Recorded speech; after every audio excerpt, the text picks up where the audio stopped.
नशेबाजी से डीजल बेचें, ये बात सही है। सब नशेबाजी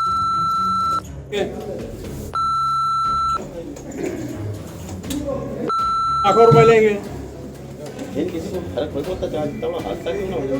तो 2-4 आदमी मर जाए। और लिफ्ट इतनी उसमें थी कि सहूलियत हो गई। चाचा आराम से आओ। पकड़ो यार, चारों करना ठीक है अभी।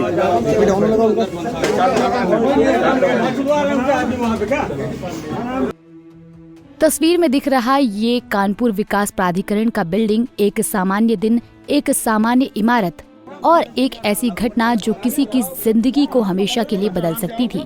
कानपुर विकास प्राधिकरण की एक लिफ्ट में 3 लोग 20 से 25 मिनट तक फंसे रहे। अंधेरा, घुटन और मदद की कोई उम्मीद नहीं।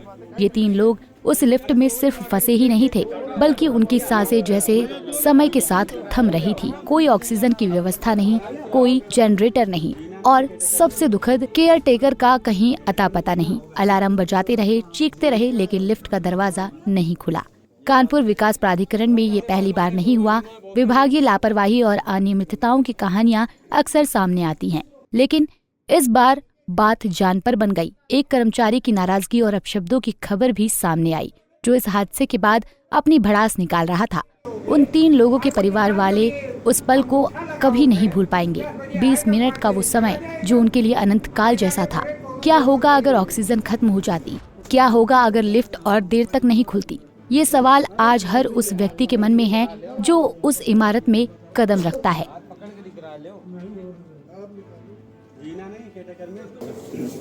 तो जनरेटर में नशेबाजी हो रही, कोई क्वार्टर पैक बन रहा होगा, उसकी इधर लाइट चलेगी, कौन चलाएगा जनरेटर भाई? गलत बात है। नहीं है, अरे सोच के एक तो आदमी रुके ना वहाँ पे, कोई भी रुके यार, करनी पड़ेगी। अब फोन करो कि बंगले में आए, ये वो सब ये चलता है। जब चाहता हूँ वहाँ क्वार्टर मिलेगा। नहीं, गोलू नीचे से लेके आए, हम लेके आया नशेबाजी से डीजल बेचें,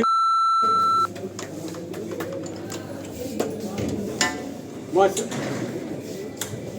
इन किसी को फर्क नहीं पड़ता, चार्ज तब हादसा क्यों ना हो जाए। तो 2-4 आदमी मर जाए। और लिफ्ट इतनी उसमें थी कि सहूलियत हो गई। सर सबसे सत्य होना जरूरी था। मैं आया तो गेट खोला, इनको संतोष दिलाया।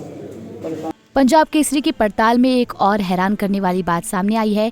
जनरेटर रूम और उसके आसपास की पार्किंग में बियर के कैन और शराब की बोतलें पड़ी मिली। ऐसे माहौल में जनरेटर की निगरानी हो रही है तो तकनीकी विफलता कोई आश्चर्य की बात नहीं है। इस बारे में जानकारी जुटाई तो ह्यूमन रिसोर्स की कमी को कारण बताया गया। इतना ही नहीं, जनरेटर रूम में बैठे कर्मचारी केयर टेकर को पूरे मामले में जिम्मेदार ठहराते नजर आए कि केयर टेकर पहले भी रहे हैं, कुछ भी होता था तो वो लोग दौड़ पड़ते थे, लेकिन ये हैं कुछ करते ही नहीं हैं। इस घटना के बाद पुराने डीजल घोटाले की खबर भी चर्चा में है।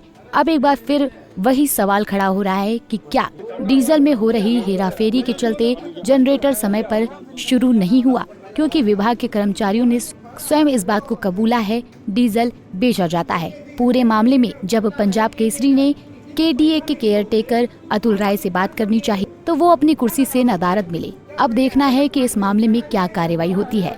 पंजाब केसरी टीवी के लिए कानपुर से प्रांजुल मिश्रा की रिपोर्ट।